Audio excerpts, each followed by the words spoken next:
Welcome to the Dental Implant Practices podcast, where each episode will explore how to integrate dental implants into your practice and into bone, with your host, Dr. Philip Gordon. Welcome back to another episode of the Dental Implant Practices podcast. I'm your host, Philip Gordon, and today it's a huge honor for me to introduce Dr. Chris Winterholler. Chris, thanks for being on the show today. Thank you, Philip. Pleasure to be here. You live in the Scottsdale region and have a practice in Payson and North Scottsdale. I've been a fan of yours for a long time. I think you're doing some great stuff, so I wanted to have you on the show and just kind of talk shop with you and kind of get some of your knowledge base. But first, I'd love for you to, kind of do a little introduction about yourself, where you went through school, kind of how you ended up where you're at, and then we can dive into what you're doing today. Okay, so we practice here in Arizona. We've been here for 21 years now. I graduated from Creighton University in Omaha, Nebraska in 1995. And I grew up in a little town of Lovell, Wyoming, 2,500 people, one stoplight. But my uncle was the dentist. 3 of his sons turned out to be dentists. My brother's an oral maxillofacial surgeon. My brother-in-law's an oral maxillofacial surgeon. My wife's a dentist. 2 other cousins are dentists. My father-in-law's a dentist. I counted 15 of them up the last time I counted. So it was kind of a given that I was going to probably be a dentist or a meat cutter or something. That's what my dad was. But I went to Creighton and really enjoyed that. Great dental school. Unique aspects of Creighton was, and it's still to this day, they only train general dentists, so there's no specialty programs like ortho or oral surgery. So when I was looking at schools to go to, I said, I want to go to Creighton because I'm going to be better prepared for dentistry once I get out. And that proved to be the case. When we graduated from Creighton, we'd done implants. This was 1995. I got my IV sedation certificate right out of school. I'd already done 8 cases of orthodontics, as many wisdom teeth as you could. I mean, it was probably a couple dozen cases of full bony impacted wisdom teeth. It was a very, very good education. So I felt really well prepared to come out, and I worked with my father-in-law for a couple of years, and then I just got some clinical experience with that and got some speed up. And then we started a practice in Payson, Arizona, which at that time was very, very underserved. You know how in the senior year of dental school, they pull you aside and they go, hey, if you can find a place that's got a dentist to population ratio of about 1 to 2,000, one dentist for every 2,000 people, that's a place where you ought to do a startup. Well, Payson, Arizona at the time had 35,000 people doing the trade in the area, and there were 5 dentists. So it was 1 to 7,000 is what the ratios were. So that was a successful endeavor. We were really busy our first month that broke the bank's projections, and I was kind of a small town guy, so the big city somewhat scared me. I thought, how can you market yourself or let people even know that you're there if you go to a big city? Or as opposed to a small place like that, you move in and everybody knows that you're arriving the first day and they're all coming to your grand opening. And so that was a good strategy to do a scratch start. I didn't really want to buy anybody out or do anything. I was so pig-headed and probably still am. I kind of had to do my own thing. And then we started a Scottsdale office in 2000. My wife's a practicing dentist also, and her talents are unique in that she's kind of a perfectionist orthodontist of sorts. She's gone through all the straight wire seminars, and she's Invisalign certified. And she also loves TMD, so she sees a lot of adult patients that are orthodontic revision cases where you can't really go to a orthodontist that's got a waiting room full of teenagers and have somebody pay attention to your, bicuspid extraction, TMD induced dysfunction. So she can unwind a lot of those cases and get people out of pain and discomfort and then set them up so that they can either be orthodontically restored or get the teeth in a better position so that we can later on go back in and do a really high-end level of crown or veneers or something to restore these smiles. So between the 2 of us, me doing the implant surgery and the wisdom teeth and her doing the cosmetics and orthodontics. We kind of cover both aspects, or all 8 disciplines of dentistry. That's great. You've got a kind of a yin and a yang there, because I know a lot of patients, would just rather see the people they're comfortable with, and obviously you can't do everything, but you can definitely master a handful of things. So it sounds like you guys have, a lot of things mastered on that regard. I know you're kind of heavily focused on the implants. Obviously, is why we're having the call today. But I think it's great. Like we talked, not letting go of the general practice, still serving those people, but just kind of niching down and say, hey, we can do this and that. But implantology is my thing. So what was your first exposure to implant dentistry, other than obviously maybe in school, like you said? But when did you really get the bug for implantology and think this is something I really want to dive into, because it's not really just something you can kind of dabble with, in my opinion. But no, you have to kind of decide that's what you're going to do. Well, when I got out of school in '95, I decided I wanted to kind of investigate further into the implants, because it piqued my interest when I was in school. I think I did eight implants when I was at Creighton, and then my wife was a year behind me. So as a senior, you place the implants, but you never get to restore them. Well, since my wife was a year underneath me, I just gave all my implant patients to my wife, and then I went back and assisted her restoring them. So I had the exposure there in school for both surgery and restoration. But I went and did a Nobel Biocare. It was like a 4-week, 12-day, 3-day weekend type thing with Nobel Biocare in Yorba Linda, California, back in 1998. And there was some really fantastic people that I still kind of kept in contact with that were the instructors. Bert Melton from Albuquerque was one of our instructors. Another giant in implant dentistry, Dennis Smiler, he was one of our instructors there. So I got some exposure to some really, really, even nowadays, these are kind of some of the bigger names in implant dentistry there in 1998. And then a funny thing happened when I came back and started my own practice. I'd probably do an implant every 2 months. And it was such a production to do an implant. Everybody was huffing and puffing and nervous when we were doing an implant. I had to close the office down, don't let anybody come in. Everybody's so nervous about it. Plus the production of like, okay, I'm going to have this template. I'm going to hold it up to a Panorex. Guess, maybe a little bit shorter. I'm going to undersize it by 3 millimeters. So I'd ordered a 3.5 by 10 millimeter implant and put it in on the patient. And I'd have to order it, and I'd have to order all the parts. And it was a 2 or 3 day production just to order it and schedule it and treatment plan it and huff and puff about it. But they just weren't even really productive. And then there was a implant rep that came by from a company called was LifeCore Biomedical out of Minneapolis, and they got bought out by Keystone 7 or 8 years ago. Anyway, this rep was real astute and sharp, and he came into the office one day and goes, "How come you're not doing more than just a couple implants every other a quarter maybe?" And I says, I don't know. And he says, well, your problem is if you bought an inventory and it wasn't such a production to have to order it, choose it. He says, you need to be able to do them on the fly. So he says, how about if I sell you 25 implants and a surgical kit? And I had to think about that for a while because it was kind of expensive. And sure enough, he was right. Once I had an inventory and somebody come in with an essential incisor that got snapped off at the gum line, and you had to have a solution for them right then and there. Having an implant and an abutment and all that stuff right there in stock was kind of the catalyst to start doing maybe 5 to 10 implants a month. My dad was a grocer, and it was kind of one of those things.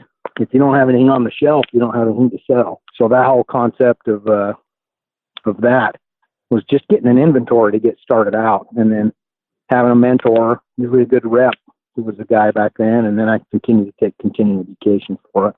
Then kind of the next step was in 2007, 2008. When did you graduate from dental school, Phil? I graduated in 2009.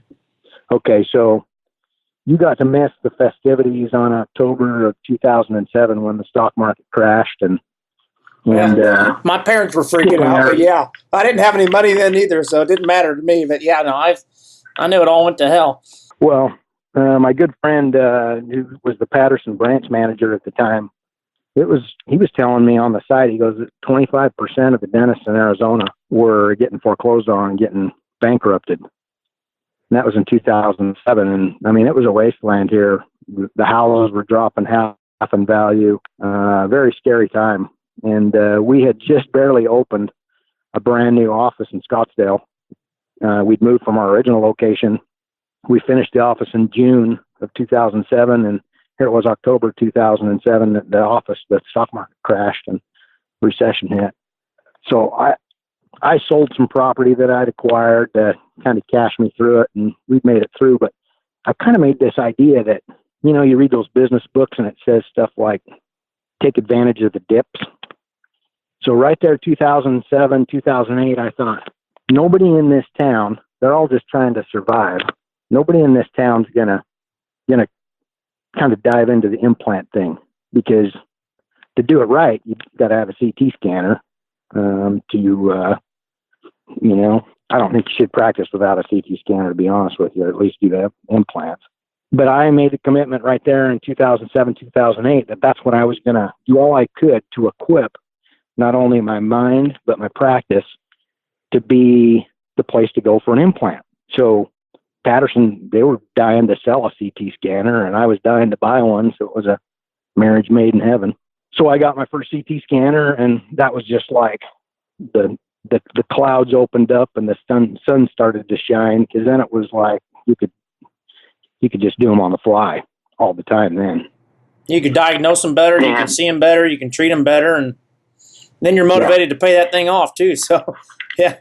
Yeah, and you know, it wasn't even a struggle. Once I got the CT scanner, it was like I saw so much more that it really lightened stuff up. And I mean, it sustained us through till 2011, 2012, when the market started to turn around. And then, like I thought when the market was down, I thought, well, I'm going to equip and train now while nobody else is doing it. So by the time everybody comes out of this, I'll be so far ahead of everybody else that they're going to be very hard to catch up. That's kind of where we're at now. And now we've kind of gone to the thing where most of my implants are capitalizing on the allonfour trend that started when the Clear Choice people showed up. You know, I used to get irritated when about 2006, 2007, when all this was happening. You'd be sitting there, and I've got TVs in my operatories for people to watch while they're getting the work done. And those Clear Choice commercials would come on, and I'm doing an implant, and the patient would go, "How come I can't get teeth in a day? How come you make me wait 6 months?" Because the Clear Choice commercial was playing right there in front of it. And so I'd, grovel and, "Oh, you can't do that," and whatever. Well, I knew that immediate loading was something you could do. It's just I hadn't figured out the allonfour yet. So I talked to the Nobel rep, and off we went to Portugal, and I went and got trained by Malo, and went to Ed Bedrosian in California. I just became a student of the allonfour, and I started doing it on patients. And now that's probably 85% of what I do is just full arch cases, and huge need for it, huge demand. Phoenix is a pretty advanced market for it because the Clear Choice people got all of us thinking about it and doing it lately. It's always interesting when I go around the country. I think all dentists are the same. You know, you'll land in Mobile, Alabama for a course or to give a lecture or whatever. And the first thing I do, I get the hotel rooms, I open up the phone book and I look at all the dentists in there. Do you do that? Yeah, I don't do the phone book, but I grab those little city magazines, that they're the lifestyle magazines or whatever. Yeah. So I try to figure it out, but what I kind of see is that the places where Clear Choice is gone is the places where guys are killing it doing implants, because you just kind of jib sail those guys. Does that make sense? Yeah, we've got one in town, and everyone's very educated on dental implants, and then so it's the rising tide raises all boats. So it's not a bad thing per se.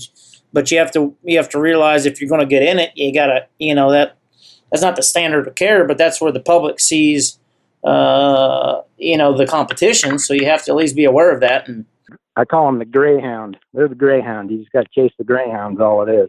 I don't have any beef or vice. Some people, that's all they do is sit around and gripe about Clear Choice. I'm saying, they built my business. I send them a honey baked ham for Christmas every year. I think it's great. Keep doing it. So thank you, Clear Choice. Yeah, they've definitely raised the public's awareness of dental implantology in my city, and many others. So you can't undervalue that, because now dental implants are, the household term. Hey, now, let me ask you a question. Leawood, Kansas, where is that? Is that right? Is that right by Kansas City? Yeah, it's basically in the Kansas City metro, so it's a suburb. Like it'd be like Scottsdale is part of Phoenix, and yeah. Is it like the northwest corner of town, or where is it? No, it's down in it's down on the south side of Kansas City, on the Kansas side of the line. Okay. There was a guy in dental school that practiced implant dentistry at a really high level. His name was Dean Doyle. Did you ever hear about that guy? No, I didn't. No.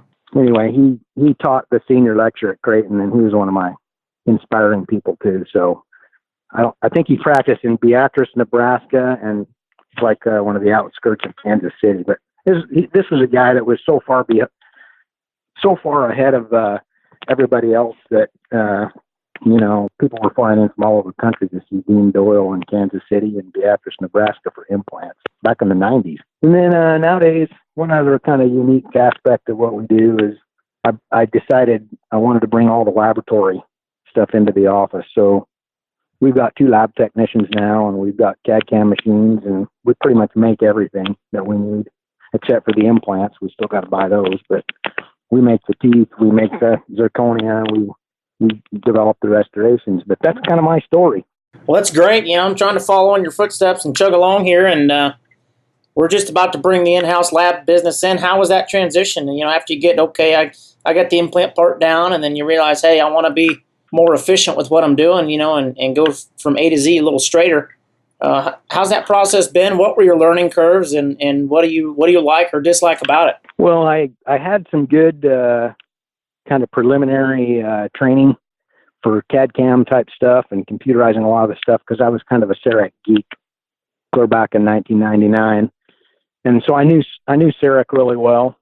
Actually was a CEREC trainer for about 14 years and traveled doing the KOL stuff for Patterson and Sirona until I kind of resigned on that in 2014. But when we decided I wanted to bring all the lab work in-house, including full arch and bridge work and dentures, I went out and hired a tech first and foremost.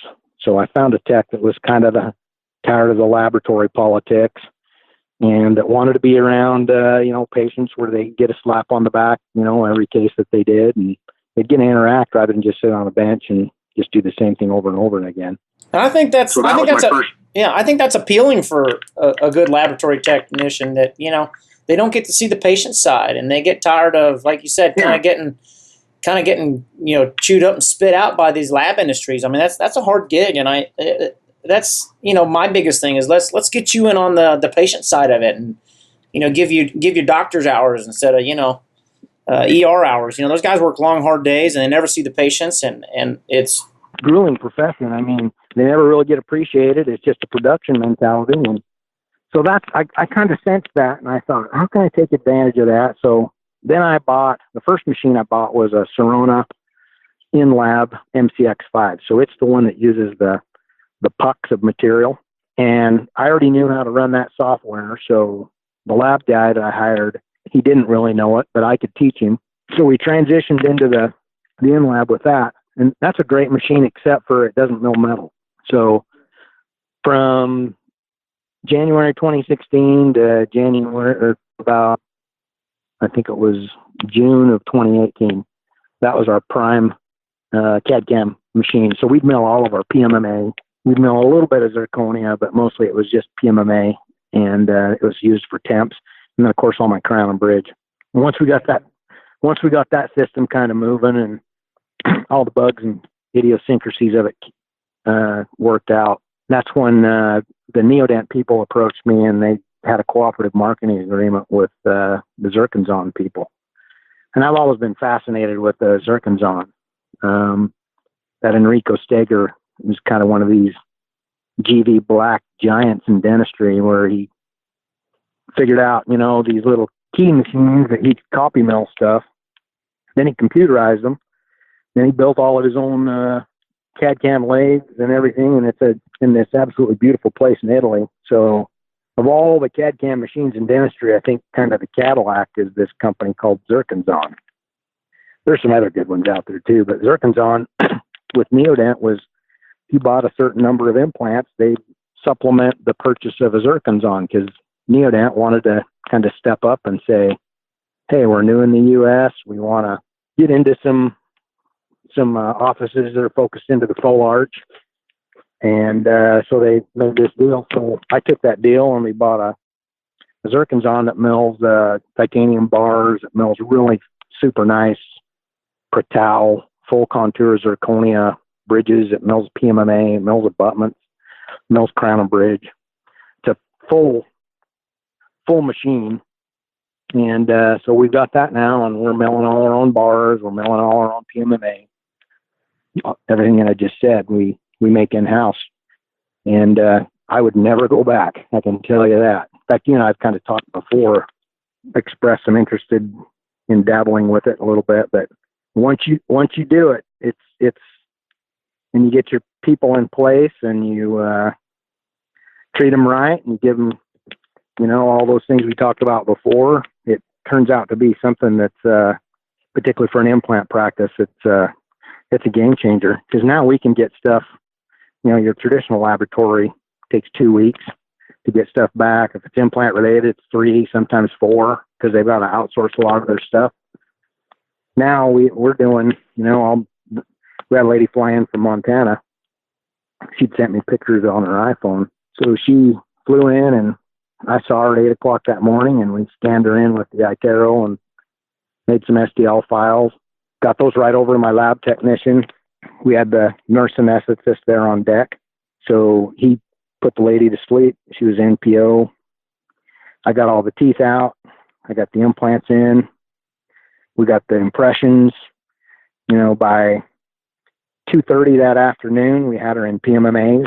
And by the next day, we had her in bar hybrids, so that she could get on the plane and fly back to Montana. And just recently, we finished up her Zirc. So being able to turn stuff around in a day, highly complex restorations that now I'm not worried about the people being an acrylic temporary. When they live away, they've got a bar in there, so it's reinforced. I mean, that's the real deal. No, yeah, you can't. Yeah, and that's the, people always think, well, you're just looking to skimp corners with cost and whatever, and it's not even always about that. It's not about, how can I find something cheaper? It's you are working better with the team, and you can go right to a better product right away. Because as you know, with these cases, most of your work is in all that temporary phase and lining up the faces and getting the midlines and the bite. And I mean, if you can get all that stuff right out of the gate, the rest of it's just, let it heal, take your final impressions, and move forward. I mean, it's but if you can get all that complex stuff figured out and squared away, that's just better for everybody. The best articulator in the whole world is the patient. We got to the point to where the patient's sitting right there, and if we need to go check something, I mean, that was kind of how we started out turning stuff around. Nowadays with these 3D printers, I mean, we're even faster at it, because I can have them a 3D printed try-in within 30, 40 minutes after the design's complete. And sometimes what we'll do is I'll tell the lab technician, print me up 4 different variations of the anatomy for these teeth, like the Ivoclar P66 or P34 or whatever mold you want to get, so that the patient can put those in and try out. You couldn't get that from a lab. Does that make sense? Give me 4 variations of this wax try-in, where nowadays with the printers, we can just print them up in 30 minutes for nothing. It didn't cost us hardly any money. I can't imagine where we're going to be even 5 years from now, because in the 5 years that's already passed, I mean, I go to work and have to pinch myself half the time with all this stuff. Yeah, so you've been nothing but thrilled with bringing the in-house process on board. What other big steps have you made with your implant career or full arch career that, other than the training? Obviously, you've invested a lot in training and in people. Anything else that's been a special surprise for you, or something we haven't touched on that's kind of a big deal for you, or things that you have coming up in the future that you're proud of? Well, I think I've kind of got my favorite implants picked out at this point, and I never stick to just one type of implant because one size doesn't fit all, and some implants are good for one type of technique, like an allonfour, where they might not be as good for, say, crown and bridge. So we always have 2 complete implant lines available to us, sometimes 3, but I keep it down to 2 so we don't have to inventory too many parts and pieces. Yeah. And there's some, I like things that come out of Israel. I think that's the place of implant innovation right now. And I think the other place is Brazil.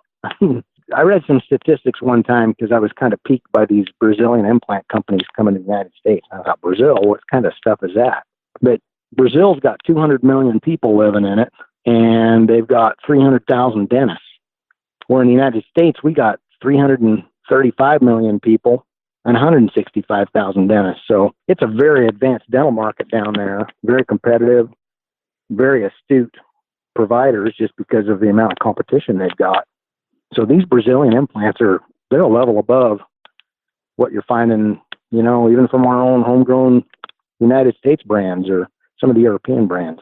But, it's just what works good in my hands, and some of the improvements in the engineering with the implants that make them a little bit more tissue compatible or more durable as an implant. That's what I'm talking about. So, there'll be advances in implants that I look forward to, that different surface treatments, different connections, marketing is always a big thing with implant dentistry, because everybody's getting into it and everybody's looking for these types of cases. So I think, we've done about between, I estimate, 1,800 and maybe 2,000 arches of allonfour at this point. And I'm starting to see my own cases of my own allonfour come back to me now. And we're seeing some failures, and, what you have to do with those cases is I'm becoming good at revisions at this point of my own cases. Because one thing, if you become an implantologist, you get to take care of people the rest of their life. Where if you're a specialist and you're sending them back to general dentists, they get to point fingers at each other when something fails. And so being an implantologist, restorative and surgical, you've got to be there for people for many, many years to stand behind your work. And right now, I think that revision business is, there's a lot of these arches that are 5, 6, 7 years old. What do you do when you need to revise a case, particularly a maxilla? So I'm getting into zygomas now and quad zygomas. And so we're starting to, I'm seeing this as that everybody else gets into the allonfour business, that I'm probably going to head more towards the revision of the allonfour. Does that make sense? Oh, sure. Yeah. Well, it's like, okay, now that there's more of them out there, and their life expectancy, may vary. I mean, there's going to be, okay, who's the specialist of the specialist that can fix this now? And I think, you could have a niche. I mean, if you're in a big enough city, you could have a niche practice that just fixes implant complications and implant failures, and you could probably be busy nonstop. I mean, I think in a big enough city, we're already seeing it a little bit where those cases are somehow finding their way to us, and a lot of times it's just 4 implants, 12 teeth. We're kind of pulling the fifth wheel with the Dotson pickup on a lot of these cases. So you have to look at them and you have to kind of go back and say, well, why did it fail? A lot of times it's because maybe this was an early case for the doctor and they didn't reduce enough bone. So therefore the hygiene was compromised. The restoration was compromised because it wasn't thick enough. Some people, I've got a couple patients that I wouldn't, if you put that guy in the James Bond movies teeth in him, the Jaws guy that bites cable, remember him? If you put those teeth in a patient, they'd ruin those. Some people are just chronic bruxer, grinder, sleep apneic type patients, and they'll destroy whatever you put in their mouth. And we've seen some of our own failures, even like with the zirconzon cases, come back to us where, some of the zirconia wasn't quite at the threshold of thickness that it should be. So we have to become more inventive and make like thimble prep titanium with zirconia crowns over. that's kind of what we're doing right now. But for these harder, more difficult to manage cases, we've got to come up with a solution for them. Some people, I mean, why'd they lose their teeth in the first place? You know, that's kind of what you have to scratch your head and answer yourself before you start doing a case. And they're not going to, they may not take care of it. They're not going to change their habits. And that might be a person who needs a revision later. And if, if you've got the skill set to go one step further, and if you've got the laboratory in-house, then that makes you a unique proposition to take care of these people. Yep. So that's kind of what we've been emphasizing lately, and a lot of just like first-timer cases are coming in. But I did a case last week where a dentist had placed some implants in California, and they'd done kind of an overdenture deal on this lady, overdenture with a bar and those Preet hater bar clips, and the bar was cast, and it didn't last that long. So the lady comes to me, and I go, this was probably 4 or 5 years ago, and I said, well, why don't we just convert this to fix? The implants aren't in bad positions. They're not perfectly placed, but they're functional, and they've worked on this bar, so why don't we make it a fix? So we did the fix on her. She was great with that, but the implants are a little bit puny. They didn't have very good thread designed on them. They didn't have a conical seal on them, so they failed one by one. Well, 2 weeks ago, she came in and the whole thing was failing, and I'm her dentist now, and she's 4 or 5 years into it, and I've already done the case once. Somebody else did it before me, and that's where I had to say, you know what, we don't really have a choice here. We're going to have to do some zygomas on you. So we did that, and I can't believe how well those things work. That is just what a great technique. I think that's the next frontier for implantologists, is that I think zygomas are going to be something that you better start investigating if you've done a lot of implants, because you're going to probably need them. Sure, absolutely. And it'd be interesting to see where the zygoma field goes, and how that technology takes off. I retire before those start failing. Yeah, exactly. Because where are we going next year? We're just going to have to find you a new head at some point. Yeah, this is the last podcast I'll ever do with you, Phil. Yeah, exactly. 10 years from now, let's hope we're both in the Caribbean together drinking drinks. Yeah. He died. He was a great guy, but he died. And, I think the zygoma did him in. That's what I want the epitaph to be. Never find him. You'd be in the witness protection program and change your name, change your, move your house, and never hear from again. Well, and nowadays with the internet, there's no geographic success in dentistry, especially with a weird last name like mine. People will find you. Oh, they will. They'll dig you up. Yeah, absolutely. Well, that's good stuff. What do you do for CE? I know you after you've seen it and done it all, what do you do to stay astute, or what do you like to follow? Obviously, if you love implants as much as you do, you like to stay up on it, or what academies do you take part of, or what do you do with that? Well, I'm kind of in a quandary right now. The big conventions, they don't entertain me much anymore. Those are just taster teaser courses. To be honest with you, I probably shouldn't admit this, but I'm fascinated with CAD/CAM. So my CE stuff is, I'm a dentist, but I want to be a lab tech. Does that make any sense? Not really. But it is fascinating with the technology. It's a very exciting time to have that technology for sure. My lab tech this week was kind of getting on me because I imaged a guy with the iTero and sent the case to myself, of course, and then sat down at the in-lab software and designed my own temporaries and did the alveoplasty with the digital cutbacks and milled out the case myself. And he kind of looked at me like, what do you need me for? I'm supposed to be doing that for you. And I said, I just want to keep my skills fresh. I want to understand how this works. I wanted to do this one because I saw the patient, visited with them, really know them well. And I need you over there doing that zirconia to a high level. So don't worry about it. I'll get I know, yeah. Somebody's got to have the porcelain. That's a whole nother game. So.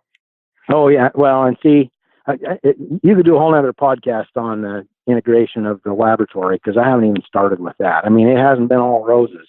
But, we lost our first guy after 18 months, and he served us well. But oddly enough, the new guy that I found is, wow, what a change.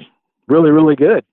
So it's like when you lose a whole bunch of people or you go through these transitions in practice where people come and go, you think you're going to die. And then 3 months later, you kind of go, we lost all the creativity. Everybody told me no. They've been here so long that things became stale. So I think the key to practice success is keeping it fresh, to be honest with you. So there'll be something. You got to keep things fresh, because if there's not some energy, things tend to die, whatever that is. And that's right. And it doesn't always mean staff turnover, but you have to keep the energy up. And so if you've got staff that don't want to learn and they don't want to evolve and they don't want to get better, maybe it does mean replacing staff. But if it doesn't mean replacement, maybe it's just how do you keep the energy and excitement there? That's exactly right. Yeah, this team I had, they didn't want to go to CE and they wanted to leave at 3. And it was kind of like when they all left, it was like, hey, this is great. I got new people in hungry, want to learn it, and they're not jaded by all the stuff I've been doing for so long. Does that make sense? They want to learn the new stuff. So keeping it fresh and new, that's where I'm at. But lab tech, I could deep dive into that. I could probably obsess and fixate on it. So I have to watch myself and get better. I went to IDS this year. I always go to trade shows, but I'm funny about trade shows. I don't go visit anybody. I just walk through the trade show and just look at anything that piques my eye. And, this last year, the one at IDS I just went to in March, I got on the plane on a Wednesday, flew all the way to Germany, stayed in some flea bag hotel in Cologne, stayed by myself the whole time, flew back on Sunday. But the one thing I picked up over there was this Israeli company called Norris. You ever heard of them? I do, yeah. They're going to be at the event there in October, and my MBA event, Norris Medical. What a great company. But they've got this guided zygoma kit that would kind of bring zygoma to the masses once it hits. Really, really innovative technique. And the other company that I'm just fascinated with right now is Panthera. Have you looked at any of their stuff? I haven't listened to Pantera since the 90s. Well, no, I'm kidding. Pantera. But the people in Canada that make all the fancy bars and stuff like that, they've got some really, really cool double milled titanium structures that are for fixed detachable type cases. No more locators, no more hater bar clips. They've got CAD/CAM machines that will mill a titanium bar, primary structure, and then they've got a secondary bar that'll slide over the top of that and then Swiss lock in. So you can make people that they can take their own appliance out and clean it. I'm just fascinated by that. That's kind of a blend of the old school and the new school then with that, right? Kind of the old bars, but with the new technology and the new stuff on it. So, well, even like what you're doing right now, Phil, it's the this podcast thing. This didn't exist 5 years ago, and we're in the golden age right now of dentistry and of life. The amount of technological stuff that's happening in a day is just absolutely crazy. It is, and I think there's opportunity there. Obviously, it can be overload at times, but it really allows people, like you're talking about finding a niche and kind of going in after it. It's like with some of this stuff, you can't just be all things to all people, and that's you got to be okay with that. And you're exactly right. In fact, when you do subspecialize and do those sorts of things, it's much easier because of how the internet works and to be able to actually succeed with that. So finding a niche is the key in today's business world, not trying to be something for everybody.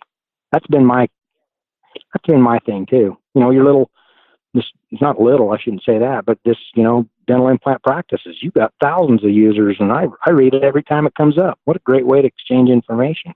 Well, it is. It's just a small corner of the world, but it's if you're into it, then it's there for you. And if it's not your thing, then it's okay. Move on. I'm not here trying to do anything special than just I know there's people out there that like you that are doing things that I want to be doing, and hopefully there's people I get to tell me that might be 10 years behind me saying, hey, that's great. I'd love to do what you're doing one day. We're all on this journey together. We're just at different stages of the journey, and we're in different places of the country. But I think that's half of the half of it. When I go to these meetings, like you were saying, I like to go hit the aisles and see what's new, and I like to talk with people. The vendors. yeah, I like to go talk to the vendors. I like to go talk to, people like me and you that, I'm buddies with, and I know they're doing fun stuff, and just talk shop. It's sometimes the podium lectures are a disappointment. So that's always what I try to think about if I'm going to be part of a CE event. Say, let's just get some guys that are, down there on the streets doing real stuff, and let's just kind of hash it out, kind of like the way it was meant to be. And sometimes you get too much of this. Well, the guys on the big podiums and stuff, I've discovered this. They really don't practice dentistry. They just keep showing that one case over and over and over again. They're paid speakers. I don't have anything against that, but a guy like you, where you're posting those cases that you're doing, there's a couple other guys that I follow real closely. I learn more from just the wet-fingered stuff you're able to post nowadays than I ever would by getting on a plane and going seeing, some fancy cosmetic dentistry guy present his veneer case again, or tell me how to bond it with Variolink or whatever it is. I mean, come on, I'm beyond that. We should have that by now. Yeah, you could get away with that back before, a lot of these internet stuff where you could show something, it'd be a new trick to the new crowd every night, but it might be the same case for 5 years, but you show it to a different crowd every night, and, but now, you showcase a couple times, everyone's seen it. So you gotta keep moving and doing stuff. So it's, I like the, I still like being part of the, the American Academy of Implant Dentistry, and I'm trying to get a little more involved with the ISOI, but I like the American Academy, and then just some of the smaller little things that are going on with these little niche groups. Everyone's got their own kind of little clan of people they kind of surround themselves with, but there's a lot of little companies out there doing neat things, like you're saying, like this Norse group or the Panthera group. Just little companies that kind of specialize. Say, look, we might not be your everyday dental company, but we've got some really cool products that really solve some solutions. So I think those are really cool. Interesting you say that, because all the innovation's coming from the small companies nowadays. The big companies, like there's one that I use for an example all the time. They sell implants in 180 countries. They can't innovate except for every 10 years, because how would you like to change manuals and translate and rechange your sales force for 180 countries just to introduce a new product? That'd be almost impossible. Where these little companies, I just think they don't even care to make new stuff. They're just, as long as they're, as long as their stock's selling, that's all they care about. Yeah. Their customer's the stockholder, not necessarily the dentist. And I think that's not the case when you're a small company. No, that's exactly right. That I look forward to that little group that you're going to do over there in Southern California, where I think a lot of that kind of genesis of ideas can really happen. Those little mini think tanks in implant dentistry is where the good things come out of. Well, it's that's always the goal, right? So, try to put people in a room that can swirl the motion forward. But any other big things going on in Scottsdale? I know I'm going to come out there for the Neodent Symposium too. I'm out there quite a bit doing some courses. We'll have to hook up again. But anything fun going out in Scottsdale these days? Always a good place to come out and visit. Weather's turning nice again. It was a really hot summer. Business is coming back. We're real seasonal here. Summer was real slow in Scottsdale. No, good place to be. Look forward to hooking up with you guys for dinner and laughs again. You guys are doing a great thing. Interestingly, and you I don't know if this has been articulated yet, but Phoenix, in my opinion, has started to become kind of an international recognized destination for implant dentistry. There's a lot of training going on here for some high-end implant dentistry, which I think is kind of neat. Well, and not even just the training. There's some big companies and manufacturers, and I was talking with a buddy last week about that. There's a lot of things out in Phoenix, Scottsdale for implant dentistry, whether it's software companies or implant manufacturing or shipping or laboratory innovations. There's some. Without dropping names, there's a whole bunch shaking out there, and so that's every time I'm out there, I try to connect with some different people or some different groups. So I think you're fortunate to be around there. You just got to make sure you go around and shake the hands and meet the people, because there's some really cool stuff in implantology. It used to be all Southern California, where everything was kind of drifted at, and I really think Phoenix is giving them a run for their money. I think you're right. I think Southern California is still probably where all the manufacturing and the figureheads and the intellectual property and stuff at. But if you want to learn how to do it and you want to see it in live action, I think Phoenix is the place to go nowadays. Phoenix or probably Florida. There's a bunch of stuff going on in Florida. True. Too. Yeah, I'd say Florida and Phoenix probably are the heavy hitters for it, and obviously Southern California. But absolutely, couldn't agree more. I think you're in the right spot, doing the right stuff. Love what you're doing. I'll have to have you teach me zygomas one of these days. But until well, one of these days I might want to take advantage of that. I haven't yet. I'm too busy doing clinical dentistry, but clinical dentistry pays the bills better. I'll tell you that. But if you want to get into some teaching, we'll have to put together a zygoma course. We'll talk to the Norris people here this fall, because I know, like myself and a whole bunch of other people that have slugged in a bunch of implants that don't know anything about zygomas. We'd love to take probably put together a little study group and North American Study Club about zygomas. I think, like you said, that's going to be the next 10 years. So. Well, the funny thing about that, Phil, is that I think I went to probably 6 different courses and flew over to Portugal, and before I placed my first one. That was one I really took slow and deliberate. So sometimes it's just exposure to it at first, or the idea, and then seeing it, and then practice on a typodont. So that's something that might happen in the future. Who knows? Yeah, no, exactly. Sometimes you just got to get the info across, and you just got to get over the hump. And like I said, but just doing a little sawdust model work on a zygoma might not be a bad idea. I think there's an opportunity there, so we'll maybe put something together for the kids out there and see what's shaking. But hey, I say that, I mean myself included, but always good talking with you, Chris. I won't bother you anymore. I know it's a Sunday night. We're gonna finish up some football and get back to bed, but look forward to seeing you again this fall a couple times. I'm glad you're coming to the course out in October. I'm going to be coming up to see you guys often, and we'll have to keep in touch, buddy. Always a pleasure. Yes, and what an honor. Thank you for just letting me visit with you. And hope everybody that listens, I'm on Open Door. I love to help out, give you ideas, stimulate your thoughts and ideas, and love to gather from others too. So hope to do more of it in the future. But thank you, Phil, and we'll talk to you again. Absolutely. We'll do another one just on the ins and outs of the lab process, and then maybe just ins and outs of zygomas. So we'll earmark those for 2020 and go from there, buddy. All right. Well, have a good evening. I'll talk to you again soon. All right. Thank you. Bye-bye.